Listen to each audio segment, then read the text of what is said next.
just when I was starting to get a little feeling that we have put a couple of things together in the last game against Seattle. You've traveled all the way out to the West Coast. You make some plays. The offense is making some plays. Big special teams play at the end of the game. And I got exactly the opposite. And this is really the story of the Giants over the last 10 to 11 years. You know, you start getting to the end of the Eli era, and there were some moves to be made. I think that looking back at it now, Jerry Reese as the GM was probably a situation where you might have been better off keeping Jerry Reese to what the result of the Gettleman era was in all the different decisions, including Daniel Jones. And I think Daniel Jones is a super nice guy, but we're not in the business of nicety. We're in the business of winning football games. But I don't completely put this loss on Daniel Jones, although the giant flutter, I'm getting hit, so let me just fling the ball all the way up to the sky and hope for the best, was not the move to make. But having said that, I'm going to give the coaching, specifically, again, Brian Daboll's. I feel like almost like you took on the hat of Mike Kafka and calling the offensive plays and pushing Mike to the side. And by doing that, your overall picture of the team has been truncated in some kind of way. Certainly, I would think that the game plan stunk when you look at how and way that you were utilizing. And again, we get back to the same thing. I hate saying the same thing over again. How in the world can a guy like Baker Mayfield put up 51 points? And I would say that the Giants on paper and statistically have a defense is nearly as good as Tampa Bay's, but there's no offensive plays. And offensive plays exist with outside movement, with non-vanilla, different types of configuration. Tight ends. You got to utilize the tight ends.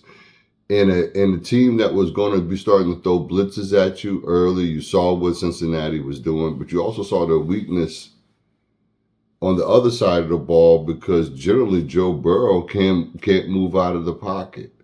You opened up the pocket like the Red Sea. Now, I get you getting caught out there the first time for the run up the middle for the first down. To let all people, Joe Burrow, run 57 yards, that, puts what would have been probably close to an A game for the defense to a B to B minus. And I blame that on Shane Bowen of not making an adjustment to have somebody break free. And yeah, you got to double Jamar Chase a lot of times, but if you're bringing on a full-on blitz, you need to cover that middle because you already know that he take the chance to run up the middle if everybody's covered. And you didn't make that adjustment. So I'm seeing a team overall that can't make adjustments on the fly. And one of the reasons and contributing factors to that is now you have your head coach so embroiled in his offensive game plan, which almost seems non-existent on a certain level, to not be able to see the overall picture of what the team is doing. You got to let people do their jobs. And if they're unable to do the jobs, then you have to get somebody to replace them to do your job. But you can't replace the man that was making the calls in the year that you went to a playoff game and went 9-7-1. You weren't making the calls. Mike Kafka was making the calls. But now you're making the calls, and we don't look any better. Matter of fact, we look worse. And those plays, when I have an aggressive defense coming after me, the hurry-up drill, the outside plays to the tight end, outside plays to the back, moving the pocket, moving Daniel Jones because he's a mobile quarterback, Move this guy. Don't always make him stand in the pocket and go 1 Mississippi, 2 Mississippi, 3 Mississippi, and hope you can get a play downfield. And if I got a 3rd and 5 and you wind up throwing a ball all the way downfield, if that guy's not wide open, to me, that's a wasted play because you're supposed to be playing for the first down. And at the time it takes for you to achieve a runner getting to the 5-yard mark is going to be a lot quicker than the time it takes for somebody to run, 20 yards down the freaking field. So I'm looking at these other teams and how they're successful. They're successful with heavy use of tight ends. They're successful moving the pocket. They're successful with on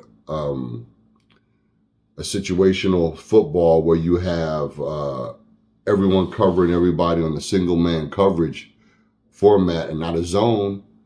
Hey, let's get that draw play in there. Let's get those running back screens in there.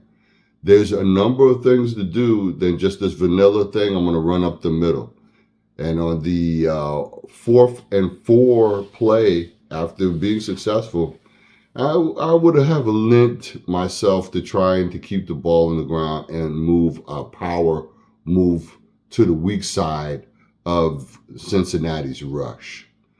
There's a reason why this team was 1-3, and here you are sitting at 2-3, and or 1-4. I know they only had one game at this point, and Joe Burrow's a good quarterback, but he's not a mobile quarterback or known to be. And now you have given the Cincinnati Bengals the best and longest run by a Cincinnati Bengal quarterback ever in the history of the Bengals. Fantastic. Great job, Dabols. So I put you at D- for the way that you call this game.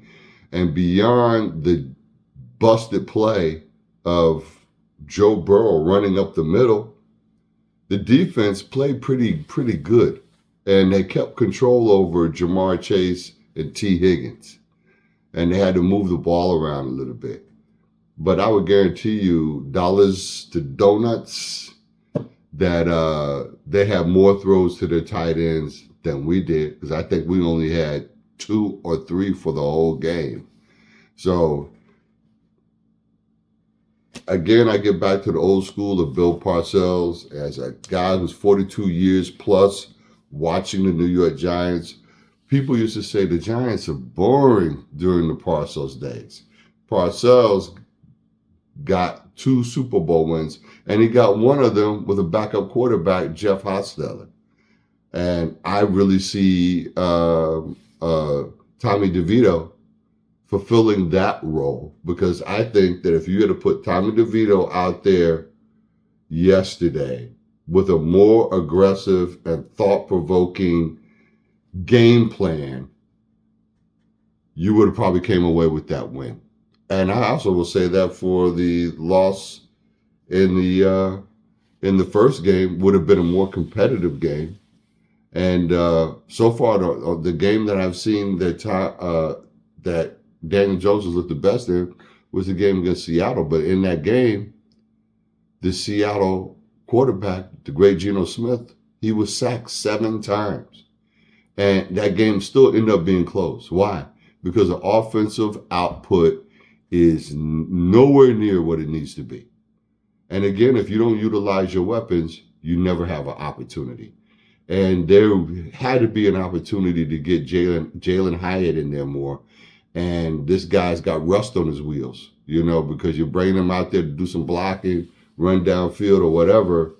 But there's not been a level of consistency of trying to get this ball to this young man. And that should have been going on early on after what we saw he could do in camp. So the overall thing is a great feeling of disappointment as usual. And what's really sad is that I love the University of Illinois football. And Brett Bielema had a tough game against Purdue, a team that only had 1 win but was playing pretty strongly in the first half. And the University of Illinois came through and put them to bed. and the U of I is 5-1, and that's really great. I'm really blown away by what Coach Belima does, and the young guy he seems like a slim, small dude, Alsmeyer, and Alsmeyer is playing lights out football, great throws, great decision making. It'll be interesting to see if this kid, bulks up a little bit, that maybe he might be able to find himself his way into the league, because the way he throws and his attitude, is pretty amazing. And speaking of which, well, what I wouldn't give to 86 Daniel Jones out the door and replace him with Jalen Daniels. The dude is just, they nearly won that game against the Ravens, and the Ravens is a really good and balanced team. And what killed them was, I think they had like a turnover. I don't know if there was an INT on Jalen's part, but the running game of King Henry was amazing. But this kid kept them in the game, made some incredible plays, and I'm a little bit envious right now that after everything that Washington and the fans have been through, which is a lot, I mean, over the last 20 years, they have finally got a quarterback that is maybe rivaling somebody. I can't think of this brother's name, but he got them a Super Bowl in modern time. And I apologize for it because I always think of this brother's name. But an amazing quarterback back in the 80s that went up against a very strong Broncos team and won the Super Bowl for the Washington Redskins at the time, which are now the Commanders. So my hat's off to all the Washington Redskin fans out there. They're very happy. And the only thing coming out on the other side of this was that 47-9 ass whooping that the Cowboys took was just, it was beautiful. That's why I wanted that win with the Giants so much, and I could have made some calls that I needed to make. And now I can't make those calls because the Giants look as inconsistent in offense as they ever have. And it's play calling, number one, that is stopping you from being successful. And whether it's your 2-minute drill, which you can institute a 2-minute drill at any time. Matter of fact, the Bengals instituted a 2-minute drill against the Giants, and they weren't able to make some of the substitutions they needed to make because they just hurried up and got right up to the line. I harken back to Bill Parcells, because Bill Parcells would have 10, 12-minute drives that were just clock-eating drives, ending up with a touchdown in most cases, in some cases a field goal, but a very stout defense that was going to get you the ball back, and they were going to be attacking the ball at all times. And speaking of which, we got one of our linebackers knock the ball out, and you have a drill for this all the time from when you're in Pop Warner, that when the ball comes loose, fall on it. And these guys try to go and do a scoop and scoop it up, and they're going to take off running, and the ball was so far in the field of play that you had two opportunities to fall on the ball, and the ball just goes out of bounds, and they actually advanced the runner's spot on the field. So that was just a big missed opportunity. The missed field goal changed the course of the game. You know, what can you say when you got a guy like Gano, which everybody had in the fantasy league? I don't know anything about it, but I hear people say that, Gano's a good choice for the fantasy league. So disappointed. And I just, I'm back to where I was before the Seattle game, which is I have expectation for us to not win. And that's a terrible way to go and turn on your flat screen to sit down and enjoy your team, and you have no expectation of winning with what is arguably a reasonably good team. especially on defense. So I don't know. I don't even know what to say. But I feel like, again, you know, what I'm really fearful of is what I've seen happen in the past when you just see the whole locker room. They start imploding. They start fighting with each other, and they certainly don't believe in the coach or the system or anything. And when people see that are in successful college programs, do you think you want to kill yourself to go to the Giants? You know, if you're coming out of a good school program in the South or in the Midwest or out West, and the excitement of living in New York City, in the New York area, you don't want to go to the Giants or the Jets. And we have been living in that bubble in some form or fashion, both of these teams, for over 10 years. And I'd like to know when the F we're going to get out of it. And it begins with everybody having accountability, and it starts with Coach Daboll. And come on, man. If you can't handle this job, maybe you should give it back to Mr. Kafka. Maybe this absence from Mr. Kafka will make him look at things differently, because I would hope that as a Giants staff member, you're sitting back and analyzing each time and what has happened in these games and what's missing and what we need and maybe how we need to go about doing it.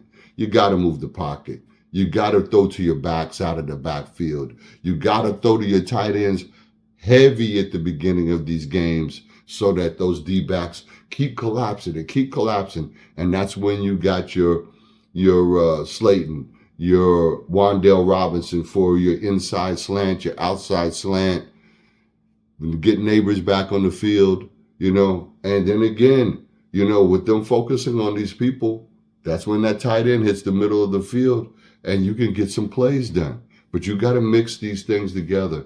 And when you have successful plays in a row with short yardage, 3.5 yards is what Bill Parcells used to say. If you can give me 3.5 yards plus per play, I'm going to get a first down. And I'm going to keep wearing down that defense. And I just don't know if Mr. Daboll will ever fully understand this message.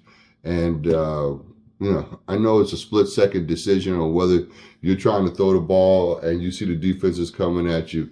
Sometimes you just got to swing that ball into your body and eat it before you just try to fling it all the way up in the air and give them an easy peasy interception. So I think I've covered more of the finer points of this. It's actually where I'm at, not even 6 o'clock in the morning. I had a fitful sleep and I woke up out of it and said, let me address the elephant in the room, which is the loss that the New York Giants had today. Now we are at 2-4, and any hope of making something serious happen is just completely starting to drain out of the room. And I don't see us doing any better. I don't even know who we have next. I mean, at this point, it doesn't even matter to mention them in any shape, form, or fashion. Again, I want to thank everybody who's been checking me out. I appreciate y'all. This is therapy for me to get this out of my system. If you love the NFL and love football and love the sport of football like I do, I'm open to comments. Continue to watch, like, and subscribe. I want to say thank you to a number of people. I had a nice conversation with my son and my oldest one. So shout out to Jared. Shout out to my younger one, Justin. I love you guys. And I also want to give a special shout out to ACOMF and my homie Andrew and all my boys down there. I'm going to check you guys out pretty soon. We're going to see what's up. Probably see you in the spring. But finally, let's go New York Football Giants.